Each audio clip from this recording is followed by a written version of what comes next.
El gobierno adopta medidas para vencer a la mafia, pero nunca atrapan a su jefe, John Gotti. Ahora la presión recae sobre el FBI. Solo podíamos inculparlo grabando sus conversaciones. Finalmente tienen éxito y consiguen grabar las palabras de Gotti. Y además, su segundo al mando le traiciona.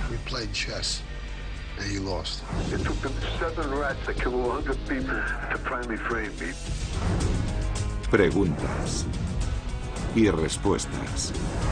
¿Qué hay detrás de la lucha por acabar con John Gotti? A continuación, el informe final a la caza de John Gotti.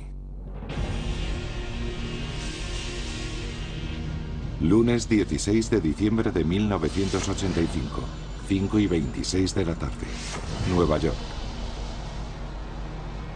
Al acabar la jornada laboral, el sonido de las semiautomáticas aterroriza a los viandantes en la hora punta de la tarde.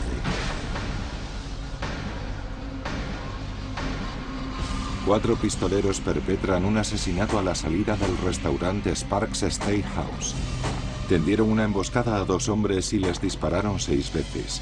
Rápidamente, los asesinos desaparecen entre la multitud. Este crimen plantea la primera de las cuestiones que se investigarán. ¿Por qué un doble asesinato en un lugar tan concurrido? Los asesinatos ocurrieron en el centro de Nueva York, en la calle 46 de Manhattan Este. La policía halla los cadáveres de 2 hombres cerca del coche que les esperaba. Where were they hit? They were hit in the head and in the body. El detective Jimmy Turnbull comunica que en un principio se desconocía la identidad de las víctimas. Nos informaron de que varios hombres con gorros rusos escaparon corriendo de la escena del crimen. La gente pensó que habían muerto 2 diplomáticos de las Naciones Unidas. Los detectives descubren que las víctimas no son diplomáticos, sino 2 importantes mafiosos. Uno de ellos es Paul Castellano, el Gran Paul, jefe de la mayor organización mafiosa de Nueva York, la familia Gambino. Este nombre proviene del fallecido Carlo Gambino, un padrino legendario en la ciudad. La otra víctima es Thomas Bilotti, segundo al mando en la organización. El jefe y su segundo están en lo más alto de una jerarquía muy estratificada. Todos los miembros dan parte del dinero que consiguen a sus superiores. En Nueva York hay 5 grandes familias mafiosas: Gambino, Genovese, Bonanno, Lucchesi y Colombo. Todas forman parte de una organización secreta con influencias en al menos 25 estados. Es lo que se conoce como Cosa Nostra. Se sirven de la corrupción y la violencia para controlar a los políticos y a los 4 grandes sindicatos: camioneros, estibadores, jornaleros y empleados de hoteles y restaurantes. La Cosa Nostra utiliza su influencia para asegurarse contratos favorables y sobornar a grandes industrias. Los efectos de esa corrupción se dejan sentir en todo Nueva York. ¿Cómo afecta la mafia a la ciudad más grande de Estados Unidos? En los años 80, el poder y las actividades de la mafia obligan al FBI a considerar la lucha contra el crimen organizado una prioridad absoluta. Agentes como George Gabriel tienen problemas para dominar la situación. Eran una amenaza y actuaban con brutalidad, sembrando la ciudad de cadáveres, sobre todo al principio de los 80. 18 de diciembre de 1985. 2 días después de la muerte de Castellano y Bilotti, la prensa sugiere que los asesinatos podrían estar relacionados con un alto mando de los Gambino, John Gotti. ¿Por qué mataría Gotti al jefe y al segundo de su propia banda? 24 de diciembre de 1985. Menos de una semana después, la policía de Nueva York toma fotografías de unos 200 gángsters que podrían haberse citado con Gotti en uno de sus bares favoritos de Manhattan, el Ravenite Social Club. Parece ser que Gotti ha asumido el liderazgo de la familia Gambino. Su aspecto impecable y sus trajes de $1000 le valieron el apodo de El Don Elegante. En esa época ya estaba siendo investigado por otros crímenes.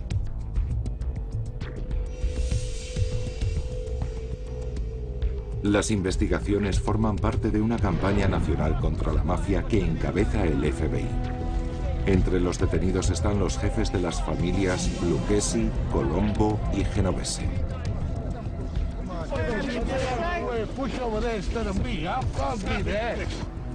En Manhattan, el fiscal del distrito, Rudolph Giuliani, hace de la lucha contra la mafia una labor prioritaria. I think we can end the mafia as an institution in the next 3 or 4 years, 5 years, by keeping this kind of pressure on them. La nueva situación de Gotti como jefe del clan Gambino lo convierte en el objetivo principal para numerosos organismos de seguridad que compiten por llevarlo a juicio. Sus delitos son agresión, asociación criminal y asesinato. Pronto, 2 investigaciones lo conducen a los tribunales.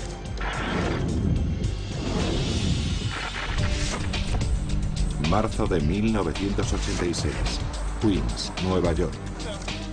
En el primer proceso, los fiscales acusan a Gotti y a uno de sus socios por delito de agresión. El fiscal se apoyó en las declaraciones de Romuald Piagic, reparador de frigoríficos. Recibió una paliza tras discutir por una plaza de aparcamiento. En el juicio, sin embargo, Piagic sorprende a la acusación. Testifica que no reconoce a sus atacantes y cambia su historia. Y asegura a la prensa que no recuerda las declaraciones anteriores. If I did go stand there and say that this is Mr. Gotti and this is Mr. Coletta, they assaulted me and robbed me, I'm not sure. El juez desestimó el caso. ¿Por qué cambió la víctima su declaración? Tras el juicio, la amabilidad de Gotti con la prensa llama la atención del público. Algunos ven al jefe de la mafia como una imitación de Al Capone. Y como en la época de Al Capone, gente del entorno de Gotti desaparece o aparece muerta. El miembro de los Gambino, Robert Di Bernardo, apodado D.B., desaparece en junio de 1986.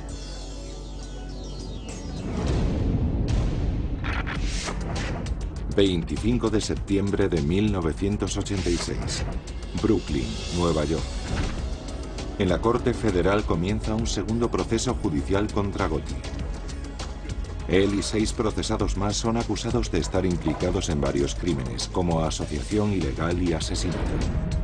La ayudante del fiscal general, Diane Giacalone, y su colega John Gleason colaboran con organismos como el Departamento de Policía de Nueva York y la Agencia contra la Droga. Aunque el FBI intervino en un principio, retiró su apoyo posteriormente. El FBI no se implicó en absoluto. No ayudó nada ni quiso colaborar en el caso. Considerando el compromiso del FBI en la lucha contra el crimen, ¿por qué niega su ayuda a los fiscales federales? Ante la prolongación del proceso, la fiscal Giacalone llama a declarar a mafiosos retirados de bajo nivel. Confirman la relación de Gotti con los Gambino y su implicación en delitos graves. El abogado de Gotti, Bruce Cutler, cuestiona la credibilidad de estos testigos y en la sala del juicio los acusa de criminales y holgazanes. Después se centra particularmente en uno de ellos, Edward Maloney. A drug dealer, a liar, and a lowlife. His testimony is of very little consequence to anybody, but the government who's made this deal with him. 13 de marzo de 1987. Gotti aguarda el veredicto del jurado. A algunos la actitud del capo les parece sospechosamente tranquila. El jurado los declara no culpables de los cargos que se les imputan. Para los fiscales es devastador. Pensábamos que iba a haber condena. Nos dejaron fuera de combate, todos absueltos de todo. Fue desolador. ¿Por qué el jurado declara a Gotti no culpable? El periodista Jerry Cavesi del New York Daily News afirma que la absolución aumentó la popularidad de Gotti. Para un periodista era una historia excelente. Un tipo que se burla de los federales y gana el caso. Todos querían más información acerca de él.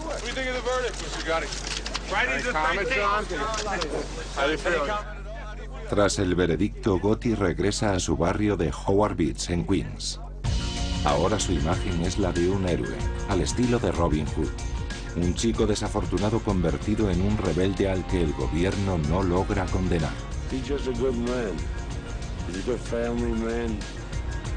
Celebra una fiesta el 4 de julio para sus vecinos y dona grandes sumas a la beneficencia.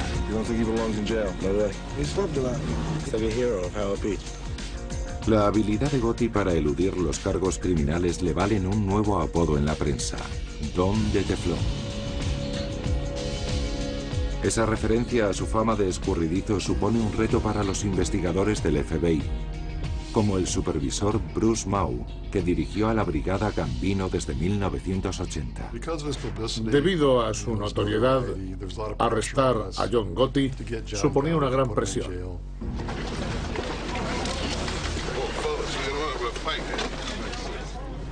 En el FBI, algunos culpan a los medios de dificultar su trabajo dando tanta publicidad a Gotti. ¿En qué medida afectaba la prensa al trabajo del FBI? Después de que Gotti ganase 2 casos diferentes, Mau encarga al agente George Gabriel una nueva investigación. Deciden intentar algo que nadie ha conseguido: grabar a Gotti hablando de sus crímenes. Los crímenes de un jefe aparecen en sus conversaciones. No va a la calle a pegar tiros. Lo que hace es dar órdenes a otros para que lo hagan por él. Enero de 1988. Gotti ha trasladado sus cuarteles generales del Birmingham y el Peace Club en Queens al Ravenite Social Club en la pequeña Italia de Manhattan. En aquel lugar le vieron encontrarse con miembros de la familia Gambino tras el asesinato de Paul Castellano.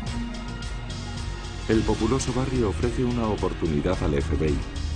Pueden vigilar el cuartel general de Gotti sin ser descubiertos. La investigación del FBI se intensifica. Las respuestas a continuación en el informe final.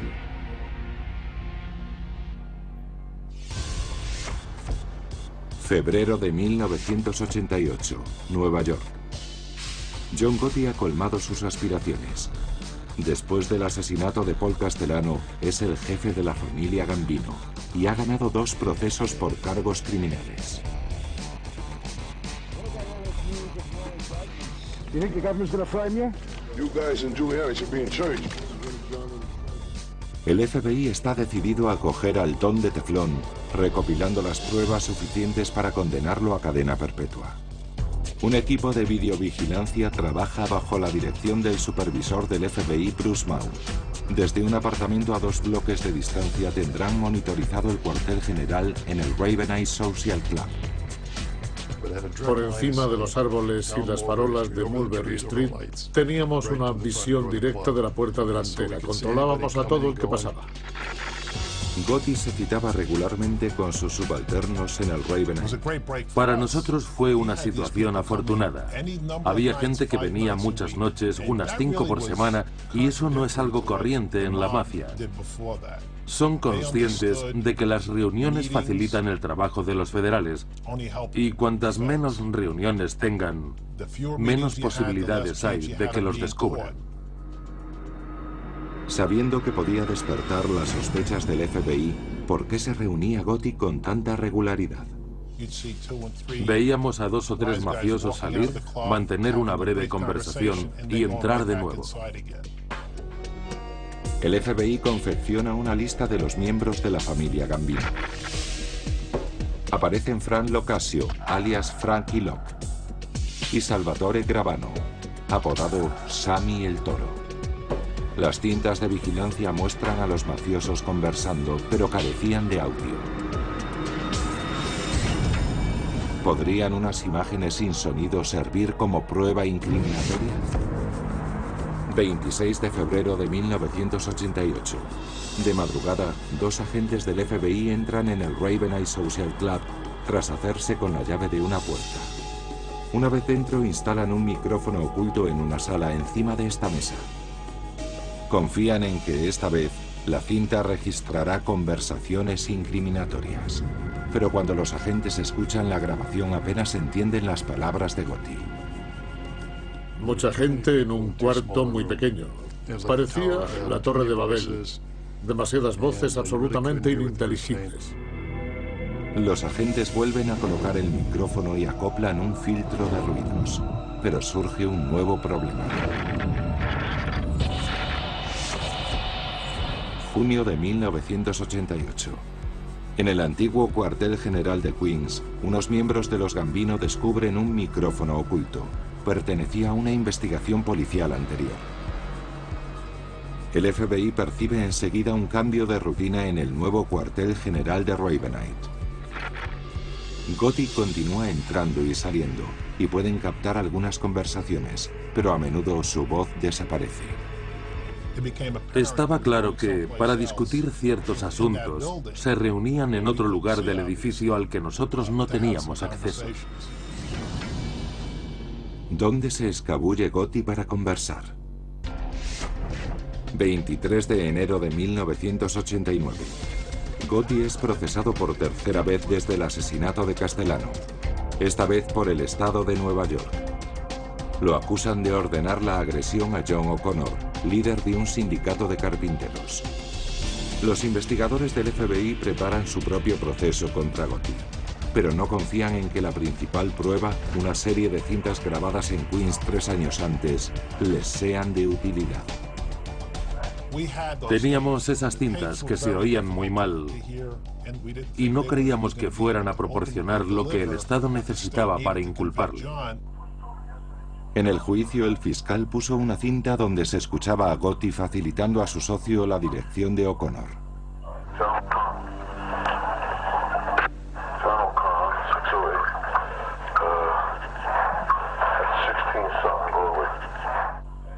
Pero en otra grabación resulta complicado entender sus palabras.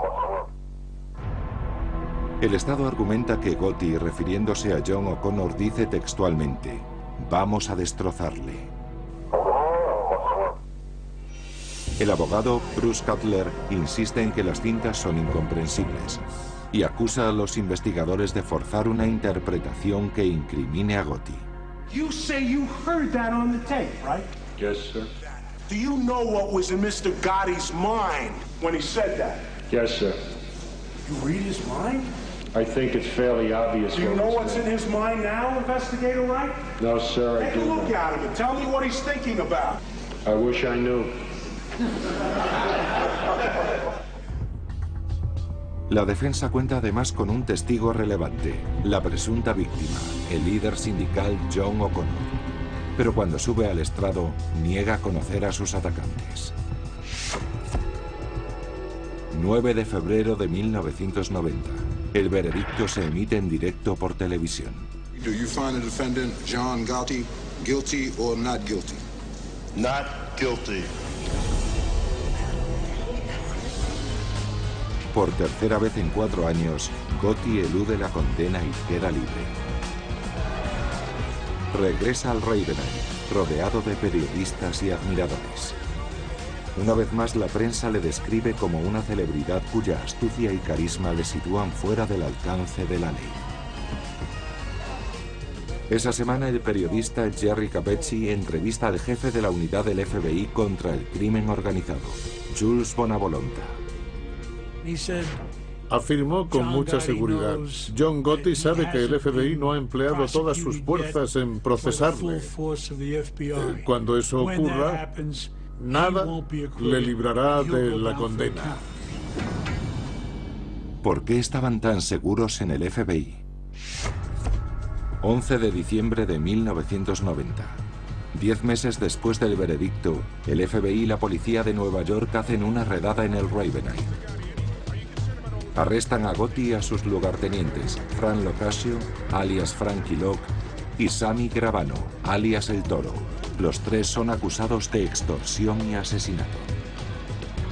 El agente George Gabriel se encarga de llevar al Don de Teflón a la oficina del FBI en Manhattan.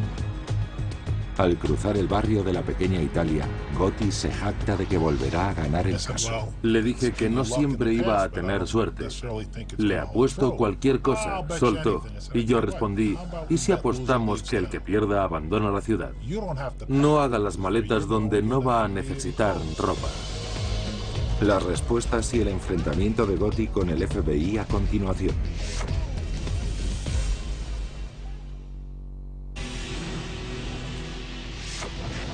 ...21 de enero de 1992... Brooklyn, Nueva York. Tras haber salido indemne de 3 procesos sucesivos... el célebre capo John Gotti vuelve a juicio por lo que se conoció como el caso mafioso más importante del siglo. Gotti y sus 2 lugartenientes, Fran Locascio y Sammy Gravano, se enfrentan ahora a diversos delitos federales. Entre ellos el asesinato del anterior jefe de los Gambino, Paul Castellano. 17 de febrero de 1992. En el juicio, el asistente del fiscal general, John Gleason, presenta al jurado un extracto de 6 horas de conversaciones secretas de Gotti. En una grabación, a pesar de la música de fondo, se puede escuchar a Gotti hablar de la Cosa Nostra.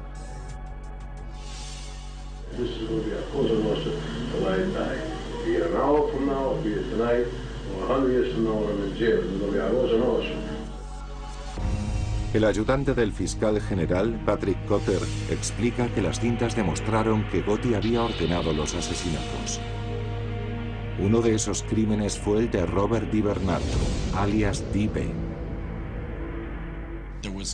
No hubo ninguna duda después de que el jurado oyese a Gotti decir cosas como «cuando maté a D.B.» o «cuando liquidé a D.B.».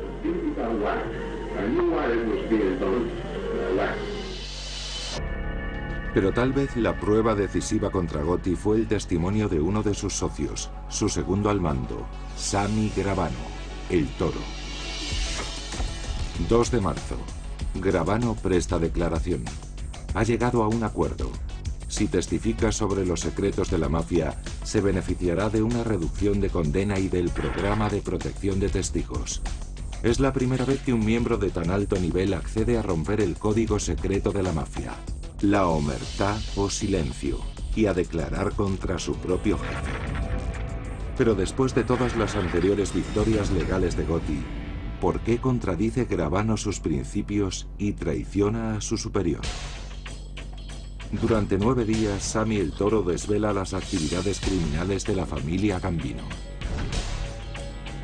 Arnett está relacionado con 19 asesinatos planeados por Gotti, entre ellos el de Castellano.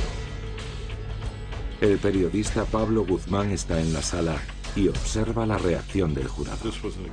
No era un tipo al que invitarías a cenar en Acción de Gracias. No caía simpático y provocaba rechazo, pero no podías apartar la vista de él. Durante un careo en el juicio, la defensa cuestiona la credibilidad de Gravano. Le acusan de mentir para evitar ser juzgado por sus asesinatos.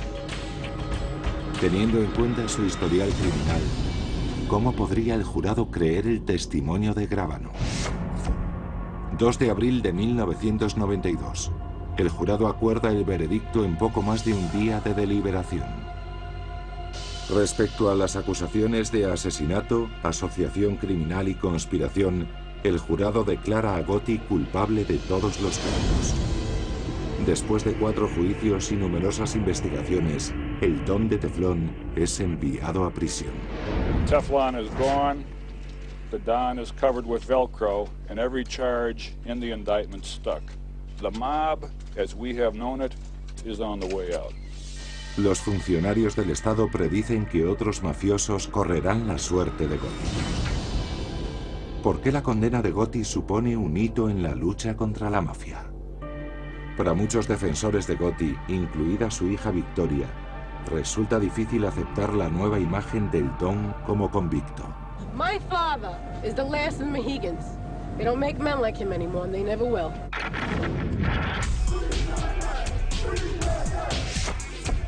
23 de junio. Casi 1 millar de partidarios de John Gotti se reúnen frente al juzgado para protestar contra su condena y para exigir que sea puesto en libertad. Pero el juez le condena a cadena perpetua sin posibilidad de libertad provisional. El gobierno confía en que la sentencia suponga el fin de una era para la Cosa Nostra. Aún así, en la historia de Gotti sigue habiendo puntos sin resolver. ¿Cómo consiguió el FBI atraparlo finalmente? El informe final lo desvela, comenzando por la abusiva actuación de la mafia en la Gran Manzana. Durante décadas, las familias mafiosas controlaron las industrias más importantes. El impacto financiero de esta corrupción tuvo más repercusión en Nueva York. ¿Cómo afecta la mafia a la ciudad más grande de Estados Unidos? Todo se encareció, desde la alimentación hasta la vivienda. La mafia extorsionaba a pequeños propietarios y a magnates, obligándoles a pagar tasas por sus negocios. Los costes añadidos repercutían en los consumidores, que pagaban millones de dólares suplementarios al año. En Nueva York, si comprabas pollo o si te enviaban algo a casa, la mafia se llevaba unas monedas. Tenía tentáculos por todas partes. En la década de los 80, la mayor y más influyente de estas familias mafiosas es la de los Gambino. Su líder es Paul Castellano. Castellano dirigía a la familia Gambino como si fuese una multinacional. Era más un hombre de negocios que un mafioso. Pero a Castellano le preocupa el comportamiento de uno de sus lugartenientes, John Gotti. Gotti alcanzó cierta fama al colaborar en el asesinato de un gángster rival. Pronto lidera su propio grupo. Castellano recela y lo considera un agitador. Gotti era el tipo de chico que se metía en peleas callejeras. Castellano quería gente más refinada en su mesa. Y Gotti era el tipo de comensal que se limpiaba la boca así. A pesar de todo, parecían mantener una buena relación. Pero en 1985, Gotti asesina a Castellano y a Bilotti. ¿Por qué mataría Gotti al jefe y al segundo de su propia banda? El grupo de Gotti traficaba con drogas, algo que Castellano había prohibido, y Gotti temía represalias. 1983. La policía graba a 3 miembros del grupo de Gotti hablando de la venta de heroína y de la mafia. Las grabaciones conducen a la detención de Angelo Ruggiero, John Carneglia y el hermano de Gotti, Gene. Castellano se enfurece y exige oír las cintas. Fue un error inadmisible. No debían haberlos descubierto hablando de la mafia ni de drogas. Cuando Castellano consigue las cintas, Gotti teme ser depuesto. O algo peor. Septiembre de 1985. Para librarse de Castellano, Gotti se pone en contacto con 10 de sus aliados más fiables, incluido Sammy Gravano. 3 meses más tarde, miembros de la familia Gambino leales a Gotti matan a tiros a Castellano y a su segundo frente a un restaurante de Manhattan. Años después, Gravano reveló en televisión que Gotti y él presenciaron el crimen desde un coche. As soon as Paul opened up the door, I saw them white jackets all surrounding the car. They were shooting Paul. Tommy was actually watching Paul being shot, thinking which direction that he would run, probably, and they came across and shot him in the head. El descaro del crimen hizo que muchos observadores se preguntasen: ¿por qué un doble asesinato en un lugar tan concurrido? para imponerse sobre otros mafiosos y disuadirles de tomar represalias. Era el sello de alguien poderoso. Si los hubieran secuestrado, matado y arrojado a una ciénaga, no habría causado el mismo efecto. Con una actuación tan impactante, Gotti enviaba una advertencia a otros mafiosos. Podían ser asesinados en cualquier momento y en cualquier lugar. De este modo trataba de evitar represalias. Una antigua norma de la mafia prohíbe matar al jefe de una familia sin permiso de los demás jefes de la Cosa Nostra. Después de los asesinatos, todos se comprometen a guardar silencio. Sammy, el Toro, incumplirá el compromiso al testificar contra Gotti en el juzgado.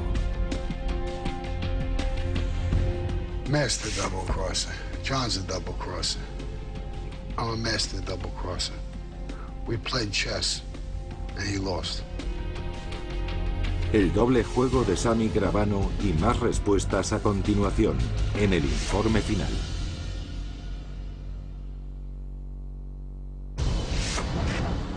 Marzo de 1986. Queens, Nueva York. John Gotti, elegante y confiado, entra en el juzgado estatal.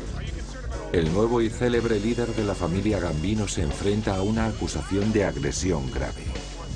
La víctima es Romuald Piagic. Ha denunciado a Gotti y a uno de sus socios por haberle agredido cuando se disputaban una plaza de aparcamiento.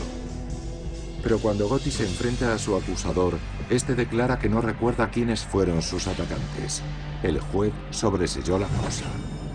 ¿Por qué cambió la víctima su declaración? Es de suponer que recibió amenazas. Varios días antes del juicio, Piagic le comunica a un detective que su teléfono suena continuamente y que alguien ha manipulado los frenos de su furgoneta. Al estar implicada la mafia, la advertencia es suficiente. Piagic confiesa a los investigadores que se niega a declarar y decide esconderse. El fiscal le obliga a testificar, pero por miedo a las represalias termina asegurando que ha olvidado la identidad de sus atacantes. El caso no existió. Piagic padeció una amnesia repentina. 13 de marzo de 1987. Finaliza el segundo proceso contra John Gotti desde que es jefe, esta vez en un juzgado federal. Gotti vuelve a librarse de la condena. Tras un proceso de 6 meses, es declarado inocente de todos los cargos. ¿Por qué el jurado declara a Gotti no culpable? Porque no se trató de un proceso limpio. Esta vez, en lugar de intimidar a la víctima, se sobornó a un miembro del jurado. Sammy Gravano fue el responsable. Sammy the Bull was fixing the trial. He didn't win the trial fair and square. El juez trató de prevenir la coacción del jurado ocultando sus nombres. Pero poco después de comenzar el juicio, un miembro del jurado contacta con Gravano a través de un intermediario. Le ofrece su voto de no culpabilidad a cambio de $60.000. Esto demuestra que la mafia tiene contactos en todas partes, porque era un jurado anónimo. Da escalofríos.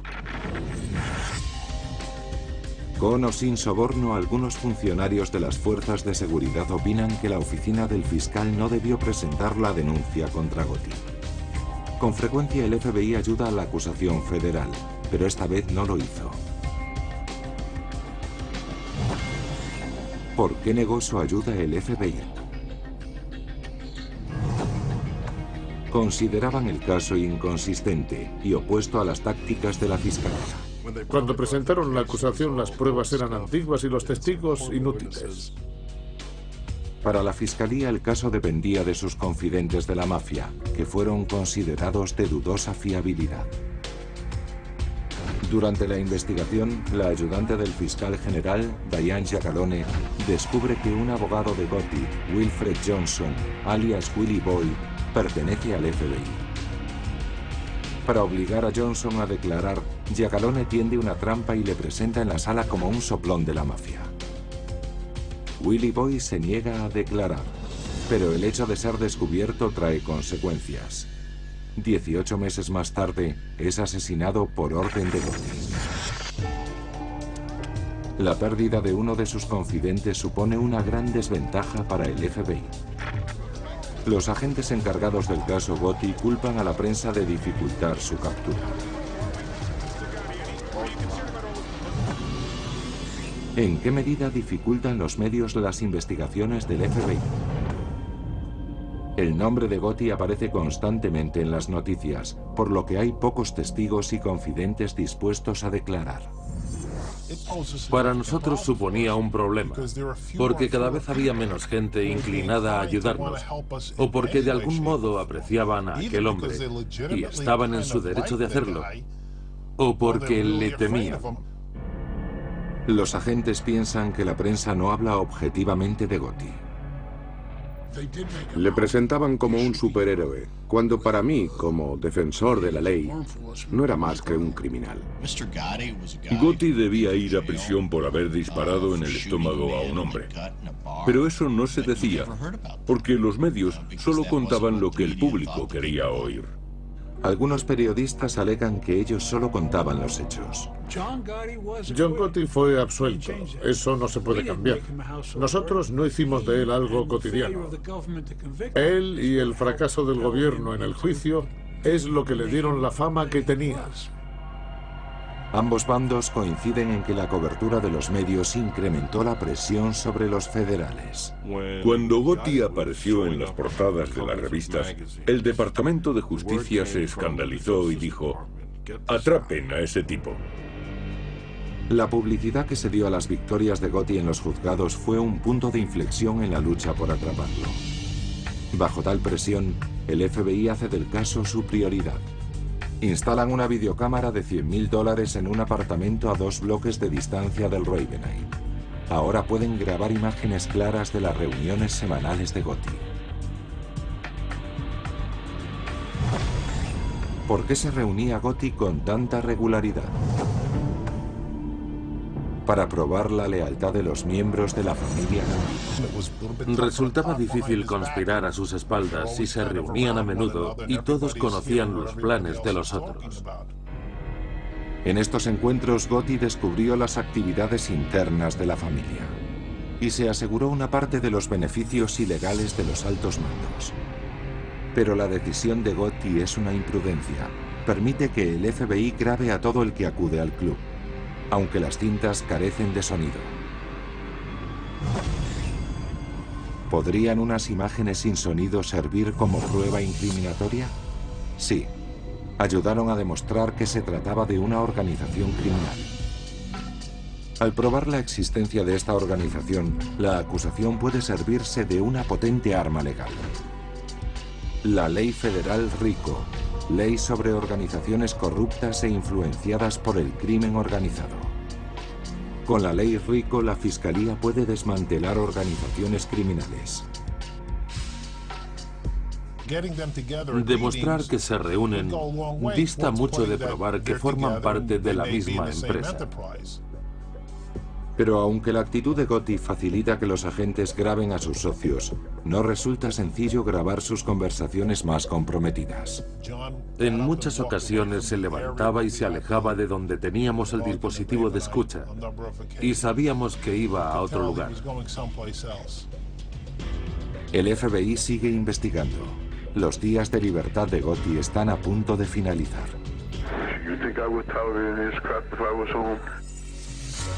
El modo en que fue atrapado a continuación, en la conclusión del informe final.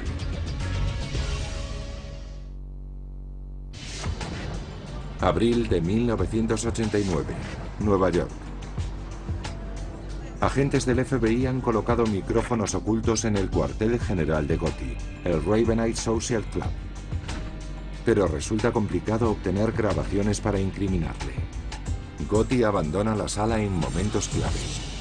¿Dónde se escabulle Gotti para conversar? A un apartamento encima del Ravenite. Un confidente se lo comunica al agente del FBI, George Gabriel. Dije, intuimos cuando se marcha. ¿Hay algún lugar en el edificio al que pueda ir? Y resultó que había un apartamento 2 pisos por encima al que iba para sus reuniones secretas. En este apartamento, el número 10, vive la viuda de un miembro de los Gambino. El FBI también instala micrófonos aquí. 21 de noviembre de 1989. En plena noche, 2 agentes del FBI entran en el piso mientras la mujer está fuera y ocultan un micrófono en la sala de estar. El FBI predice la captura de Gotti en 3 meses. ¿Por qué estaban tan seguros en el FBI? Gotti había sido grabado hablando de varios crímenes.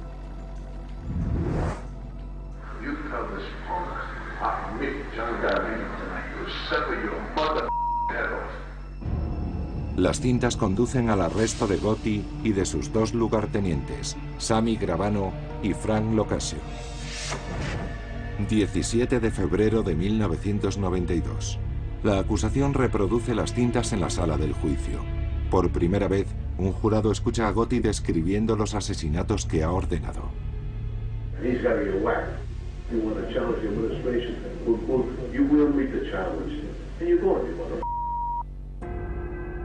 En las cintas, Gotti habla del asesinato de 3 miembros de la familia Gambino, entre ellos Di Bernardo. Gotti ordenó su muerte poco después del asesinato de Castellano.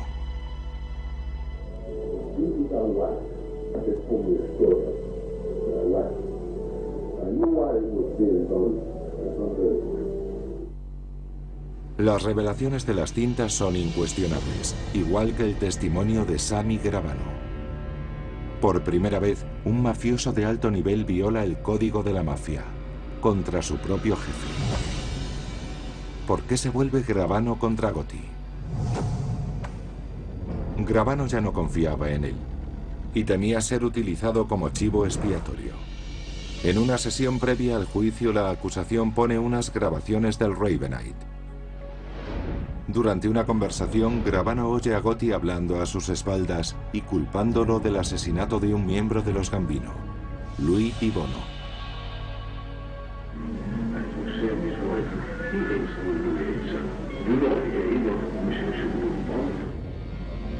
Comentarios de este tipo convencen a Gravano de abandonar a su jefe y salvarse.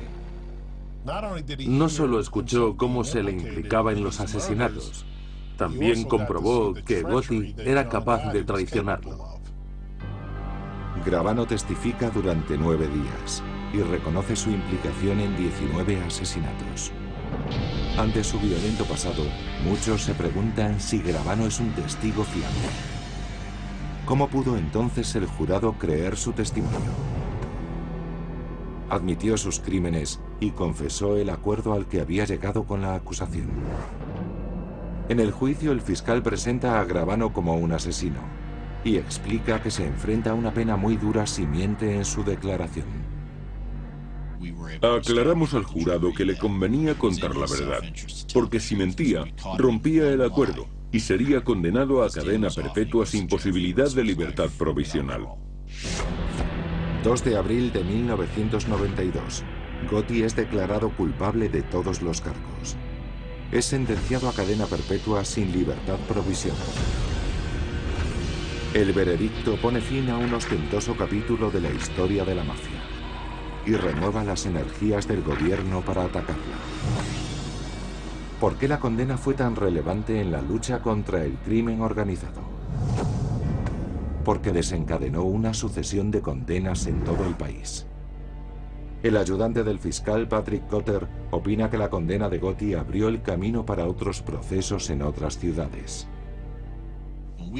Cuando cogimos a Gotti, atrapamos al mafioso más poderoso del país. Además, hicimos una redada en Nueva Jersey, Connecticut, Filadelfia y Boston. Otros fiscales hicieron un gran trabajo en esos lugares. En los 2 años posteriores al encarcelamiento de Gotti, las revelaciones de Sammy Gravano ayudaron a condenar a más de 3 docenas de gángsters, traficantes y sindicalistas corruptos. Fue como una bomba nuclear. Bastaba con que él señalase a alguien para que se declarase culpable. Gravano solo pasó 7 años en prisión. Después entró en el programa de protección de testigos. Comenzaba una era en la que mafiosos de alto nivel olvidaron su código de silencio.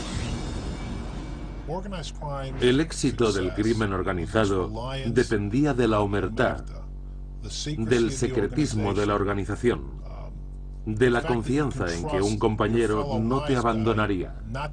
En la actualidad, esa confianza ya no existe.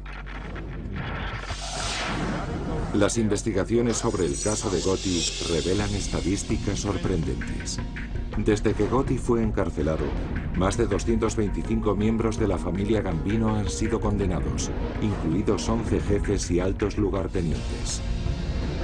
Tras más de 2 décadas de procesos, la mafia ya no controla la dirección de los 4 grandes sindicatos de trabajadores, pero aún ejercen su influencia a nivel local. Aunque la familia Gambino se ha debilitado notablemente desde los días de Gotti, aún es una de las organizaciones criminales más poderosas de los Estados Unidos. La familia vale cientos de millones de dólares y tiene una plantilla de 200 miembros y más de 3.000 asociados. Respecto a los 2 hombres que dirigieron la familia Gambino, en 2001, Sammy Gravano volvió a prisión tras declararse culpable por tráfico de drogas. Fue condenado a 20 años en la cárcel de alta seguridad de Florence, Colorado. John Gotti fue enviado a la Penitenciaría Federal de Marion, Illinois, desde donde siguió dirigiendo la familia Gambino a través de su hijo John. En 1996 dimitió ante la presión de los otros jefes de la mafia. En 1999, el periodista Jerry Cavisi consiguió una grabación de 4 horas de la cárcel. Un envejecido John Gotti recibe la visita de su hija Victoria y de su hermano Peter. El vídeo ofrece una particular visión de las ideas del Don acerca de su futuro.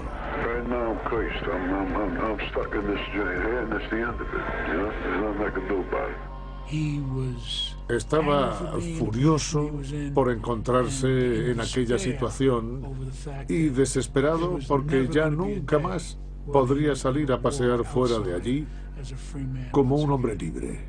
You know why I'm here? It took them $80 million in tree lying cases and 7 rats that killed 100 people in the witness protection program to finally frame me. You understand? Era sorprendente. Repetía una y otra vez la cantidad de cartas que recibía de personas de todo el país, de gente de todo el mundo. I got a letter from an 8-year-old kid. An 8-year-old kid. You know what he says?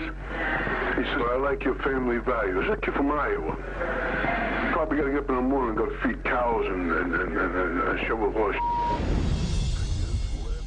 El 10 de junio de 2002, tras 10 años de cárcel, John Gotti muere de cáncer en un hospital penitenciario. En Queens, Nueva York, cientos de personas presenciaron el cortejo fúnebre.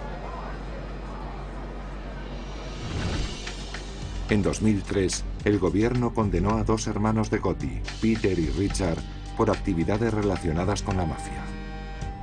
Su hijo John pasó 6 años y medio en prisión por asociación criminal. Ha sido procesado otras 3 veces por cargos contemplados por la ley RICO. Los 3 casos se declararon nulos. Las fuerzas de seguridad creen que el actual jefe de los Gambino es John D'Amico, alias Jackie Knows, uno de los hombres más cercanos a Gotti. Aunque la mafia sigue siendo una prioridad para el FBI, ya no se encuentra en el primer lugar de la lista. Como es lógico, lo ocurrido el 11 de septiembre cambió todo drásticamente. Ahora las fuerzas de seguridad federales están más centradas en el terrorismo. El número de agentes del FBI destinados a combatir el crimen organizado ha disminuido desde el año 2001. Pero siguen investigando casos relacionados con la mafia y han ampliado el número de confidentes de alto nivel. Habría sido un error creer que habíamos derrotado a la mafia. Son muy resistentes. Tan resistentes que algunos altos cargos del FBI admiten que por muchos esfuerzos que hagan, no podrán erradicar a la mafia de la sociedad norteamericana. Los actuales líderes de la mafia aprendieron de la caída de Gotti. Son mucho más precavidos al reunirse y no se dejan fotografiar por los periodistas. La Cosa Nostra trata ahora de recuperar su estatus de organización secreta y regresar a una época que fue destruida por el Don Elegante.